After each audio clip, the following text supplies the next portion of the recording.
What's going on, everyone? Juicebags here, and welcome back to some Dungeon Defenders 2. We went through and built out that Tesla coil relic yesterday, and today I want to jump in and give it a little run. So let's try out, say, the Wildest West and get some more reroll tokens so we can do yet another defense or hero. And we'll try this out on Chaos 10 and see how it goes here.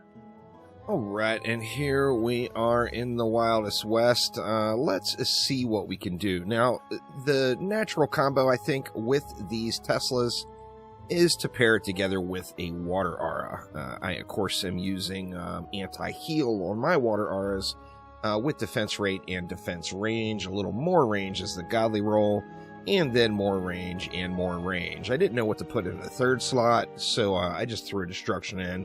As because, hey, why not? So the objective here is we want to drench everything out there, and additionally we want literally everything to have that anti-heal slapping on it. So let's go ahead and just throw down some water R's first. Big boys, oh, they big boys, and see if we can't get our drenching going on. Now, of course, with the Tesla, we're going to want to make sure we're boosting it properly. So let's go ahead and we'll go, what, like 3 wide. Actually, let's just go with a boost aura in the middle, and then we'll go with, say, 2 more Teslas, something like that, maybe. A little, not quite symmetrical and pretty. Now, for my destructive pylon, I've just got it going on a frost strikes. Additionally, I've got range pylon on it as well, so we want to just slap that in there. Make sure it's being applied to everything. Looks like it's well in range of everything out there. And then let's get a buff beam down as well to take these Teslas up to the next level. Now, this is our biggest setup here. We're not going to be able to go this large on any of the other lanes. Do I need a reflect beam? I mean, I almost feel like I need a reflect beam here. Well, you know what? Let's try it and see if it can muscle through. If it can't muscle through, then of course we will we'll get that reflect beam going. Now, let's see. For the side lanes, these are the lanes I'm going to be DPSing the most. Is the reason I left these lanes kind of as the lighter lanes, as this is where I'm going to spend time on my hero. So let's just rinse and repeat. We'll get all the things in there and see how the DU works out on this one. Didn't build this one out in advance. This is completely just a spur-of-the-moment run here, so not really sure how well the DU is going to work. Now here, I do kind of feel like I need a reflect beam. So let's just throw a reflect beam down right there, and then let's do the exact same thing over on this side of the map. So we'll go, well, we'll go with our 3, we'll get our 4th in, and then we'll go boost our, we'll go destructive pylon, and then we'll get our buff beam in. This is actually going to leave us a little bit of leftovers here.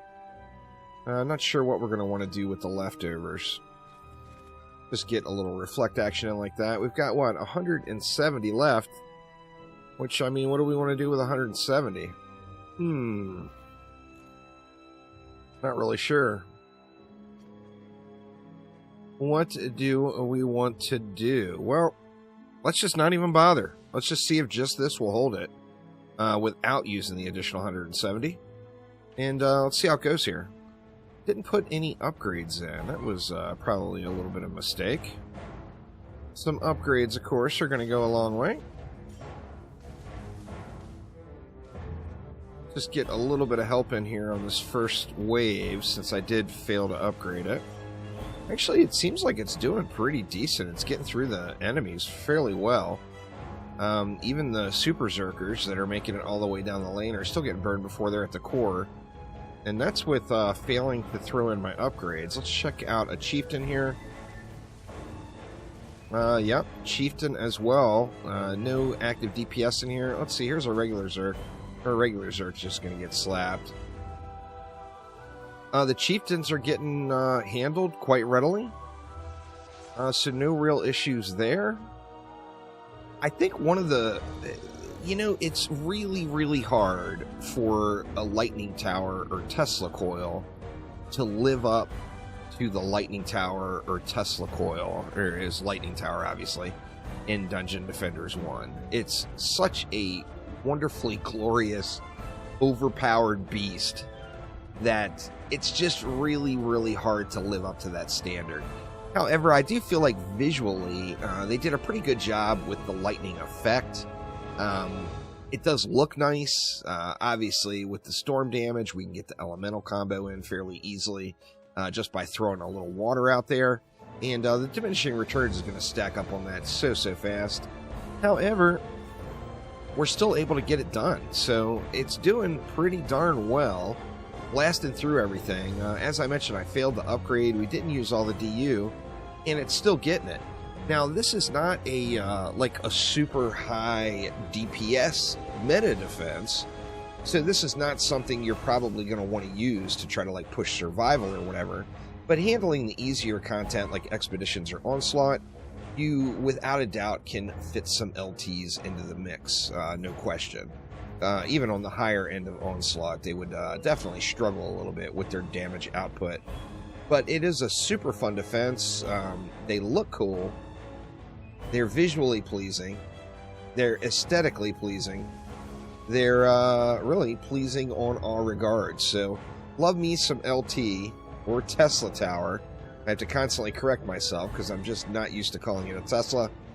But yeah, like I said, it's tough to live up to the glory of the DD1 Lightning Tower, but I feel like the Teslas in DD2 do a fairly decent job as far as fun and general effectiveness, without a doubt. So lots of crowd control going on. And we are just about there. Now, obviously, since I'm not spawn camping this map, it is going to be a slow roller. So let's go ahead and jump on forward, and we'll do wave 5 and then the boss wave. And, see how this ends up with the mighty, mighty Tesla. Alright, and here we go with wave number 5. I did throw down some relatively even upgrades around. I only upgraded the Teslas. Did not upgrade anything else. I may have stray clicked on some stuff here and there, but mainly my intention here was just to get the Teslas upgraded, and it's been a pretty smooth run so far. So let's go ahead and see how it goes here. This map, of course, does take a little while to run if you don't spawn camp or if you don't contribute. So I will be contributing a little bit, not trying to do an AFK build here. The Warlord actually is almost slapped already, so we'll just let him run that circuit up there. And let's just see how the rest of it goes. The Warlord make the rounds now. Looks like it. Oh, he got slapped very hard there. So a couple of chieftains did walk in relatively close. Nothing made it into really a danger zone at all. However, that's one of the downsides too about having the water R's so large. Obviously, the coverage on them is absolutely incredible, but sometimes that invulnerability with the chieftain will still get the better of the situation. But let's see, what do we got? We got a roller down that way. That ogre is just about dead, so we're just going to ignore that one. No, we got a roller right here, actually. No need to even bother with another cooldown since we're just doing Chaos 10. Just able to spam it out here pretty much and burn everything up. But yeah, Teslas, they do pretty darn good. It's not the most powerful defense in the game, no doubt, but it is a nice change of pace and very nice to mix things up with something that is still fun and effective. That really is one of the greatest things about the Chaos 10 update, is you are able to use so many different defenses to get the job done. There is no real best defense for Chaos 10. It's a matter of use what you want and enjoy your experience while you grind things out.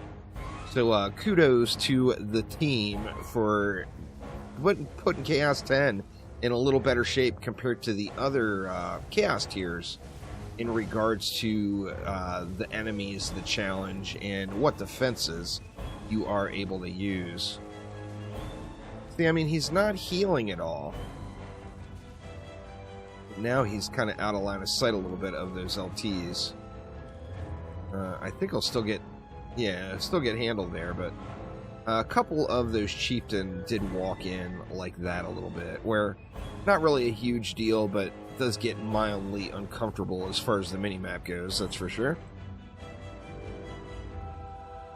And everything else is kind of on the slow roll, so let's just hope everything burn out here in a relatively decent time.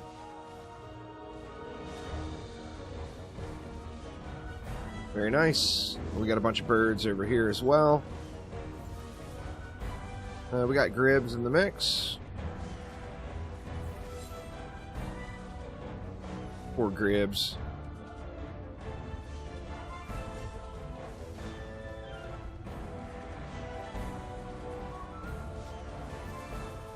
And away we go. Now we got the boss wave. What do we want to do? Well, I mean, let's just spam into this lane. This is the last lane I'm actually going to come to. So, let's just spam into that lane. And then dump the remainder right here. We actually got pretty good amounts of upgrades in. So, generally on these boss waves, I usually start off with the monk, just because no real apparent reason other than that's just generally what I normally do. So, monk down. We got a chieftain right there. Might as well get the final slap on him.